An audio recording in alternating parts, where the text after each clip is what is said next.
الحمد لله العلي الأكبر والصلاة والسلام على سيد البشر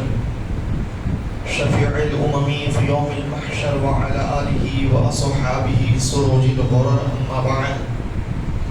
فقد قال الله تعالى في القرآن المجيد والفرقان الحميد: ولا تقولوا لمن يقتل في سبيل الله أموات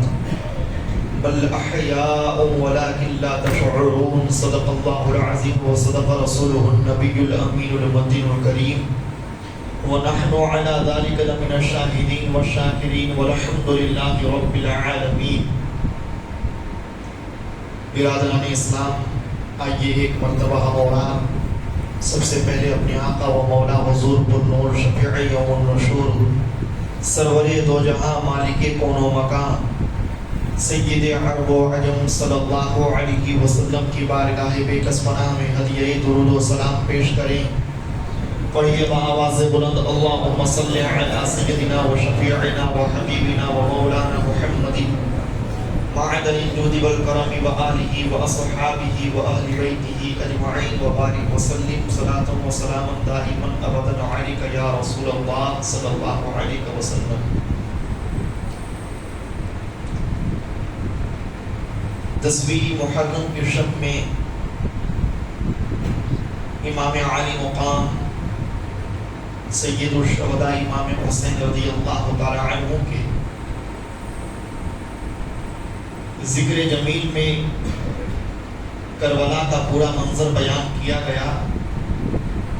اور آج 12ویں محرم کا یہ مقدس دن دن جمعہ ہمیں اور آپ کو ملا ہے.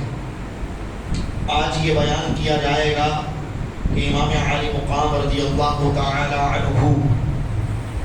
کہ دنیا سے تشریف لے جانے کے بعد عالم اسلام میں کیا واقعات رونما ہوئے، اور کس طرح سے اللہ رب العزت نے امام عالی مقام کی شہادت کو قبول فرمایا، اور ان کے صدقے اور طفیل میں عالم اسلام میں ان کے بعد جو فتنے اٹھے وہ دھیرے دھیرے پوری طرح سے مٹتے چلے گئے. سرکار غریب نواز رضی اللہ تعالی عنہ ارشاد فرماتے ہیں کہ شاہ است حسین، بادشاہ است حسین، دین است حسین، دین پناہ است حسین، سردار نداد دست در دست یزید، حقہ کے بنا لا الہ است حسین.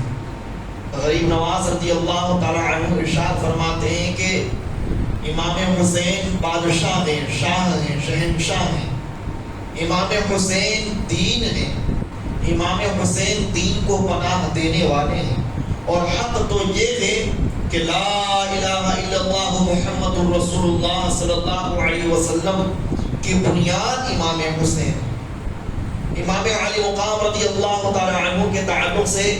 غریب نواز نے یہ پیغام دیا کہ امام عالی مقام فقط دیندار ہی نہیں تھے بلکہ دین تھے، اور سراپا دین اور دین کے محافظ تھے،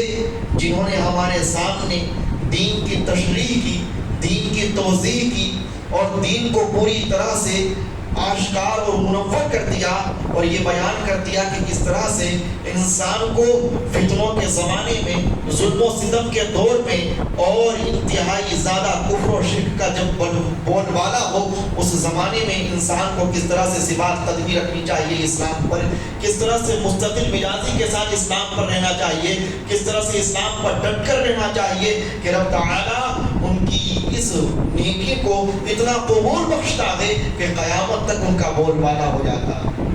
امام علی مقام رضی اللہ تعالی عنہ کا بول بالا قیامت تک ہے، اور قیامت تک انشاءاللہ العزیز ان کے ستمگاروں اور ان کے اوپر ظلم کرنے والوں کے اوپر لعنت بھیجی جاتی رہے گی.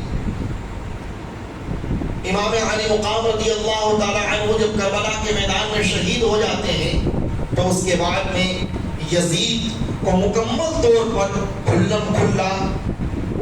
عالم اسلام کے اندر جنگ برپا کرنے کا موقع مل گیا. اس نے مدینہ شریف کے اوپر مسلم بن عقبہ کو 10,000 لشکر کے ساتھ میں بھیجا اور مدینہ کے اندر اس نے اس قدر ظلم و بربریت اٹھائے کہ معاذ اللہ رب العالمین وہاں زنا کی گئی، وہاں پر شراب نوشی کی گئی، وہاں پر قمار بازی کی گئی اور مدینہ شریف کی تمام حرمتوں کو پامال کر دیا گیا۔ وہی لشکر جنرال مسلم بن عقیل کا مدینہ سے مکہ کی طرف جاتا ہے اور مکہ میں جانے کے بعد میں اس نے اسی طرح سے ادھم مچائے۔ مکمل 2 سال تک امام علی مقام کی شہادت کے بعد یزید پلید تخت اقتدار پر رہتا ہے اور اس نے اپنی سلطنت اور اپنی بادشاہت میں اس قدر شریعت طیبہ بتایا اور اسلامی قوانین کو پامال کیا کہ لگتا تھا جیسے کہ اسلام پوری طرح سے اب نیست و نابود ہو جائے گا، اسلام کے قوانین پوری طرح سے منسوخ کر دیے جائیں گے،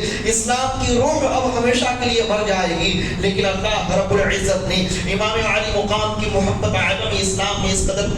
زبردست طریقے سے پھیلا دی اور امام علی مقام کی الفت و محبت میں لوگوں کے دلوں میں اس قدر اسلام کی ہمدردی اور اسلام کی محبت پیدا ہو گئی کہ انہوں نے یزیدیوں کے اوپر لعنت بھیجنا شروع کر دیا۔ مسلم بن عقبہ نے جو مکہ مدینہ شریف اور مکہ شریف کے اندر محرمات کے ساتھ میں بے حرمتی کی، وہاں کے حرم پاک کو ناپاک کیا، وہاں کے تقدس اور تبرک کو پوری طرح سے ختم کر ڈالا، حتیٰ کہ کعبہ شریف کے اندر آگ لگائی گئی ہے، یہاں تک کہ کعبہ شریف کے صحن میں انہوں نے اپنے جانوروں کو باندھے تھے معاذ اللہ۔ لیکن اللہ رب العزت کی اس قدر لعنت برسی یزید کے اوپر، اس قدر وہ قہر قہار میں گرفتار ہوتا ہے، رب تعالیٰ کے جلال میں اس قدر گرفتار ہوتا ہے کہ یزید پر 2 سال کے بعد مسلسل بیماریوں کا دور شروع ہوتا ہے، وہ طرح طرح کے مرض کا شکار ہو جاتا ہے، طرح طرح کی پریشانیوں کا شکار ہو جاتا ہے۔ وہ سوچتا یہ تھا کہ میں عرصے دراز تک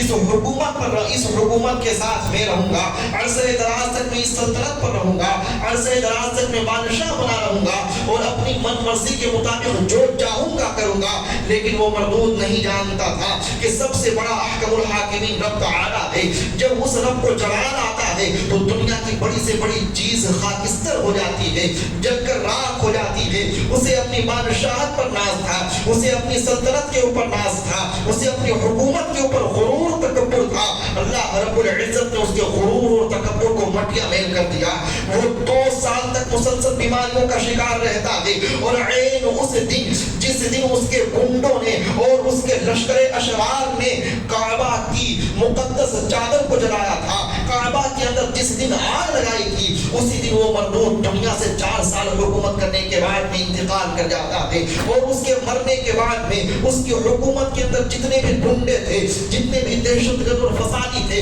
سب کی کمر ٹوٹ جاتی ہے۔ اب وہ سوچتے ہیں کہ اب تو ہمارے اوپر حسینی فوج ہم پر حملہ کرے گی، حسین کے عشاق ہمارے اوپر چڑھائی کر دیں گے۔ امام علی مقام کی محبت تو کعبہ شریف میں مسلم تھی ہی، امام اہل حجاز تو امام علی مقام سے بے پناہ محبت رکھتے ہی تھے۔ حضرت عبداللہ ابن زبیر نے مسلم بن عقبہ کی اس فوج کو حرم پاک کے اندر گھسیٹ کر کے پیٹا اور مار ڈالا۔ ان تمام گنڈوں کو کعبہ شریف سے باہر لے جا کر کے سب کو قتل کیا گیا اور جو بھاگ کر نکل گئے تھے ان کے پیچھے حضرت عبداللہ بن زبیر نے حجازی فوجوں کو بھیجا، حسینی لشکر کو بھیجا اور ان تمام لوگوں کو ڈھونڈ کر کے قتل کیا گیا۔ اللہ اکبر! جس یزید نے اپنی حکومت قائم کی تھی اس لیے کہ وہ اس حکومت کے ذریعے سے پوری دنیا میں اپنی من مرضی کے مطابق جو چاہے کرے، اسی حکومت کے اوپر اس کے مرنے کے بعد میں اس کے ہم نواؤں نے اس کے بیٹے معاویہ بن یزید بن معاویہ کو بٹھایا۔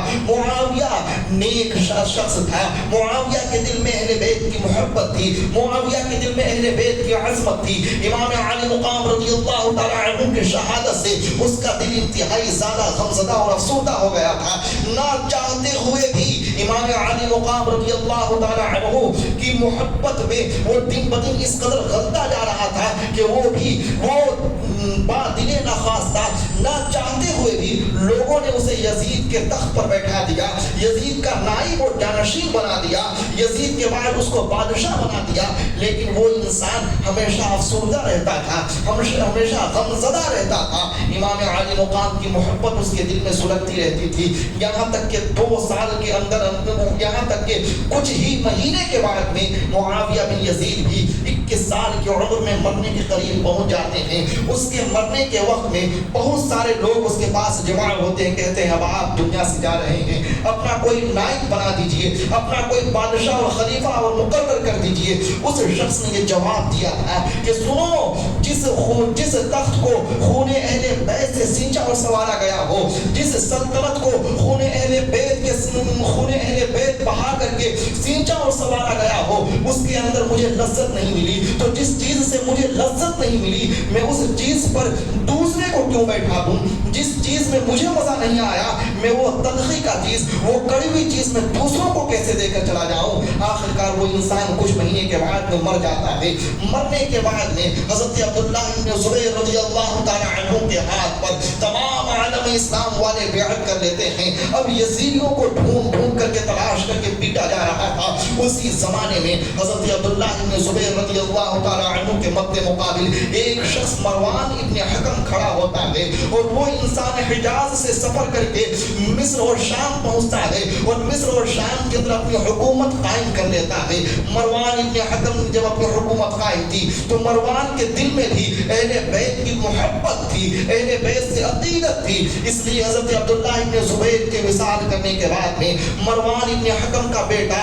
جب عبد الملک بن مروان بادشاہ بنتا ہے تمام عالم اسلام کا، تو اس نے کوفہ کی سرزمین پر اپنے انتہائی معتمد شخص مختار بن عبید اللہ کو بھیجا۔ مختار بن عبید جب کوفہ کی سرزمین پر پہنچتا ہے تو وہ قلعہ کے اندر جانے کے بعد میں تلاش کرتا ہے ان گنڈوں کو، ان دہشت گردوں کو جنہوں نے امام علی مقام کے ساتھ میں امام علی مقام کی شہادت میں حصہ لیا تھا، امام علی مقام کے اوپر فرات کے پانی کو بند کیا تھا، ان لوگوں کو وہ تلاش کرتا ہے۔ اس کے خوف سے کوفہ والے سب کے سب جو امام علی مقام کی شہادت میں شریک ہوئے تھے سب میں بھگدڑ مچ جاتی ہے، سب بھاگنا شروع کر دیتے ہیں۔ لیکن مختار بن عبید اپنے تمام اعوان و انصار اور اپنے تمام فوج کے سپاہ سالاروں کے ساتھ شہر میں نکلتا ہے، ایک ایک آدمی کو تلاش کرنے کے بعد میں قتل کرتا ہے۔ روایتوں میں آیا ہے کہ اس نے کوفہ کی سرزمین پر تقریباً 60,000 لوگوں کو شہید کیا،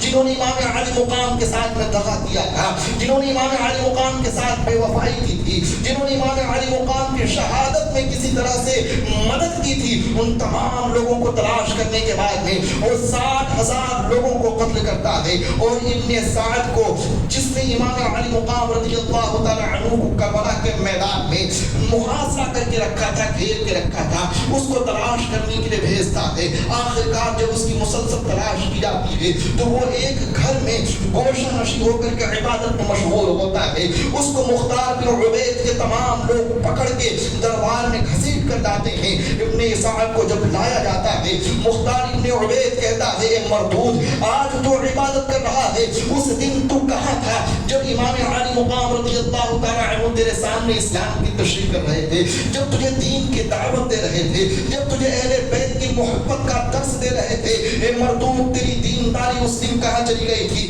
جب تمہیں ایران کی سلطنت کے حرص و طمع میں ایران کا بادشاہ بننے کا خواب دیکھنے کے بعد امام علی مقام کے ساتھ میں غداری کی تھی؟ اے مردود، تو اس دن کہاں تھا؟ امام علی مقام رضی اللہ تعالی عنہ کے مقابلے میں کھڑا ہونے والا جو ابن سعد ہے، اس کو گھسیٹ کر کے مختار ابن عبید کوفہ کے قلعے میں لاتا ہے۔ لانے کے بعد میں پہلے اس کے پیروں کو کاٹتا ہے، پہلے اس کے ہاتھوں کو کاٹتا ہے، اس کی گردن مارتا ہے، اور مارنے کے بعد ایک ٹوکری میں رکھتا ہے، اس کو جلا کر کے نیست و نابود کر دیتا ہے۔ اور خولی بن یزید جس نے امام علی مقام کا سر مبارک تن سے جدا کیا تھا، اس کو بھی مختار ابن عبید پکڑ کے لاتا ہے، اور پکڑ کر لانے کے بعد میں اس کے بھی ہاتھ کاٹتا ہے، پیروں کو کاٹتا ہے، اور پیر اور ہاتھ کاٹنے کے بعد میں گردن اس کی تن سے جدا کرتا ہے، اور جدا کرنے کے بعد میں ٹوکری میں رکھ کر اسے بھی جلا کر خاکستر کر دیتا ہے۔ اس طرح سے حضرت مختار ابن عبید نے امام علی مقام کے ایک ایک قاتلوں سے حساب لیا، ایک ایک قاتلوں کو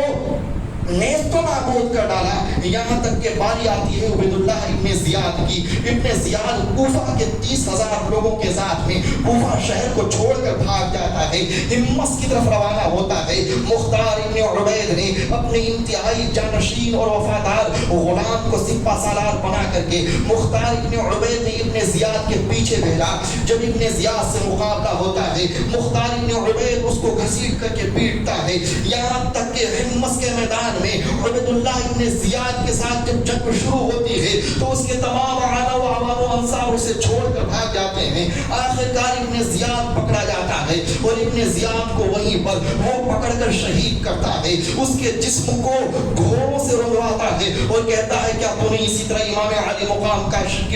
کو شہید کیا تھا, امام علی مقام کو اسی طرح بے دردی سے سنے قتل کیا تھا. ایک ایک کر کے تمام ظالموں کے ساتھ میں انتقام لیا جاتا ہے اور انتقام اس قدر سخت لیا جاتا ہے کہ مختار ابن عبید کے ذریعے سے کوفہ, عراق, شام, فلسطین اور مصر کے جتنے بھی اہل ایمان تھے ان تمام اہل ایمان کے دل میں یہ بات جم جاتی ہے کہ جو اسلام اب دم توڑنے والا تھا اب وہ دم نہیں توڑے گا, جو اسلام اب مٹنے والا تھا اب وہ مٹے گا نہیں. امام حسین کے خون نے تمام اہل ایمان کے عشق و محبت میں آگ لگا دی تھی اور ایمان کی آگ نے ان تمام ظالموں کو ڈھونڈ ڈھونڈ کر کے جلا کر خاکستر کر دیا. امام علی مقام رضی اللہ تعالی عنہ کے جتنے بھی عشاق تھے, محبین تھے, مشتاق تھے, امام علی مقام سے بے حد لگاؤ رکھنے والے تھے, وہ تمام کے تمام میدان میں آ جاتے ہیں اور وہ سب کہتے تھے کہ آج کے بعد اگر بادشاہ امام حسین کے تعلق سے کوئی بھی انسان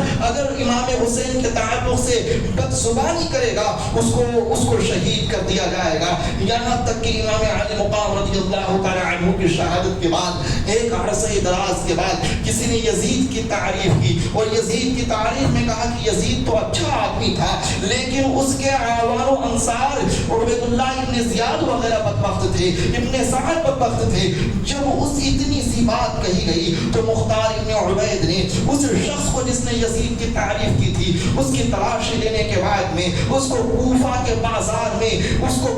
بازار میں لاتا ہے اور لانے کے بعد وہ اسے سولی پر لٹکا دیتا ہے اور کہتا ہے سنو, امام علی مقام رضی اللہ تعالی عنہ سے جو بھی ایک لمحہ کے برابر بھی ان سے محبت کے خلاف اٹھے گا اور ان کے دشمنوں سے محبت کا دعویٰ کرے گا اس کا حشر یہ ہوگا کہ کوفہ کے اسی بازار میں انہیں سر عام قتل کیا جائے گا. روایتوں میں آیا ہے کہ 60,000 تقریباً شام کے لوگوں کو قتل کیا گیا اور 60,000 تقریباً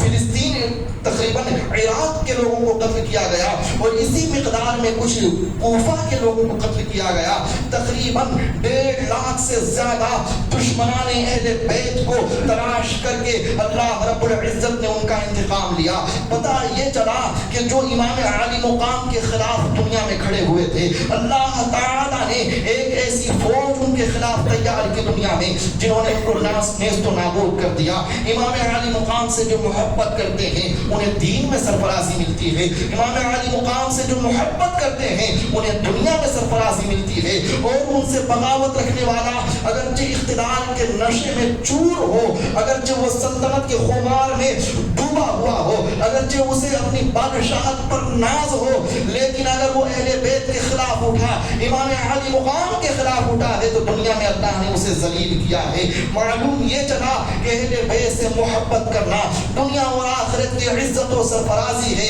اور اہل بیت سے بغض و عناد رکھنا دنیا اور آخرت کی ناراضگی ہے اور دنیا اور آخرت کی ذلت و رسوائی ہے. امام علی مقام کے تعلق سے کیا خوب سید سرکار غریب نواز نے ہمیں درس دیا کہ امام علی مقام اگرچہ شہید کیے گئے لیکن ان کا حال یہ ہے کہ شاہ است حسین, بادشاہ است حسین کے شاہ بھی امام حسین ہیں, بادشاہ بھی امام حسین ہیں اور امام حسین صرف بادشاہ نہیں ہے, دین است حسین, دین ہے امام حسین, دین پناہ است حسین, دین کو بچانے والے امام حسین ہیں, دین کے محافظ امام حسین ہیں. اور حق تو یہ ہے کہ ہم جو کلمہ طیبہ لا الہ الا اللہ محمد رسول اللہ پڑھتے ہیں، اس کی بھی حفاظت امام علی مقام امام حسین نے کی ہے۔ معلوم یہ چلا آج ہم اور آپ جس ایمان کو اس قدر تازہ تر و تازہ دیکھ رہے ہیں، جس ایمان کے تمام احکام کو اس قدر صاف و شفاف دیکھ رہے ہیں،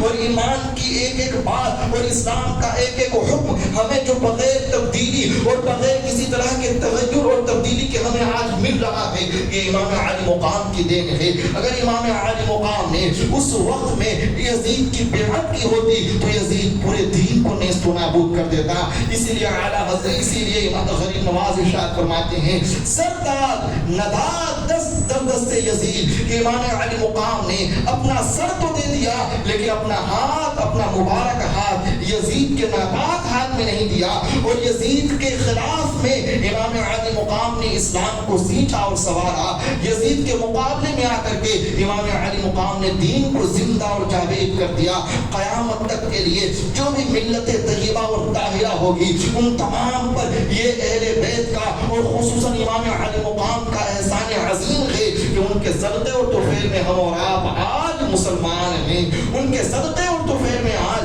ہمارے پاس میں اسلام ہے، ان کے صدقے اور طفیل میں آج ہمارے پاس میں اسلام کے تمام احکام مکمل پاک اور صاف طریقے پر موجود ہے۔ آج اگر کوئی شراب نوشی کرتا ہے ہم اسے دہشت گرد اور اسلام کا مخالف کہتے ہیں، جو زنا کی تعریف کرتا ہے ہم اسے دہشت گرد اور اسلام کا مخالف کہتے ہیں، جو قمار بازی اور سٹہ کا بازار گرم کرتا ہے ہم اسے دہشت گرد اور اسلام کا مخالف کہتے ہیں۔ کیوں کہتے ہیں؟ اس لیے کہتے ہیں کیونکہ امام علی مقام نے ان دہشت گردوں سے کربلا کے میدان میں مقابلہ کیا تھا۔ آپ 72 سالاروں کے ساتھ میں میدان کربلا میں 12,000 لشکروں کے سامنے کھڑا ہو کر کے یہی درس دے رہے تھے کہ 12,000 ساتھ دینے والے یزید کے سٹہ بازوں کے ساتھی ہیں، قمار بازوں کے ساتھی ہیں، زنا کرنے والوں کے ساتھی ہیں، شراب نوشی کرنے والوں کے ساتھی ہیں، اور یہ 72 سالار جو میدان کربلا میں موجود ہیں یہ اسلام کو زندہ کرنے والے ہیں، یہ نماز کو زندہ کرنے والے ہیں،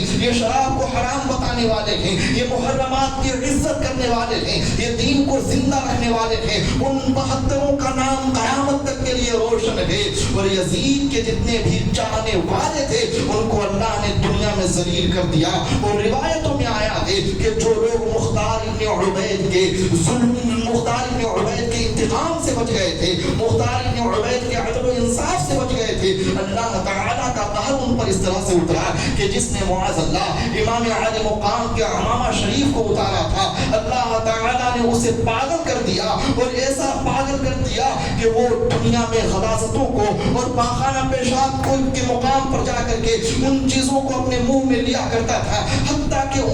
یہاں تک کہ اس کے گھر والوں نے عاجز آ کر کے اس انسان کو زنجیر میں جکڑ دیا۔ اس کے بعد میں وہ مرتا ہے۔ جس نے امام علی مقام کی قمیص کو بدن سے اتارا تھا اللہ تعالیٰ نے اس کے پورے جسم میں ایسا زبردست فوڑا پھنسی اور ایسے زخم پیدا کر دیے کہ وہ آگے سے اس کو جسم میں آگ لگی رہتی تھی اور پیچھے سے پورا جسم اس کا ٹھنڈا رہا کرتا تھا۔ اس ظالم کا حال یہ تھا کہ آگے سے وہ اپنے اوپر پانی چھڑکتا تھا اور پیچھے سے وہ آگ سلگا کے رکھتا تھا۔ اس گرمی اور سردی کی تپش نے اللہ تعالیٰ نے ایسا اس میں ڈال دیا تھا کہ وہ اسی عالم میں دنیا سے نیست و نابود ہو کر گیا۔ جس نے اہل بیت کے خلاف میں عالم بغاوت بلند کیا ہے، جس نے اہل بیت کی عزت کو تاراج کرنے کی کوشش کی ہے، اس نے دین پر حملہ کیا، اور جس نے دین پر حملہ کیا وہ قیامت تک نہیں بخشا جائے گا، وہ قیامت تک مردود رہے گا۔ اور رب تعالیٰ اگر دنیا میں اس کا کوئی منتقم نہ ہو تو انتقام حقیقی لینے والا پروردگار ہے، اور دنیا میں بھی اس کو اللہ تعالیٰ اپنے غضب میں اپنے قہر و جہاد میں گرفتار کرتا ہے، اور آخرت میں بھی اس کو نیست و نابود ہوتا ہے۔ اللہ تبارک و تعالی ہم سب کو امام علی مقام سے محبت عطا فرمائے، اور اللہ رب العزت ہم سب کو ان سے بے پناہ لگاؤ عطا فرمائے، اور شریعت طیبہ طاہرہ کے اوپر پوری زندگی ہم سب کو ثبات قدمی بخشے، اور اس کے اوپر ہمیشہ قائم رکھے، اور اسی کے اوپر ہماری زندگی مکمل ہو جائے۔ وما علینا الا البلاغ المبین۔ السلام علیکم ورحمۃ اللہ تعالی وبرکاتہ۔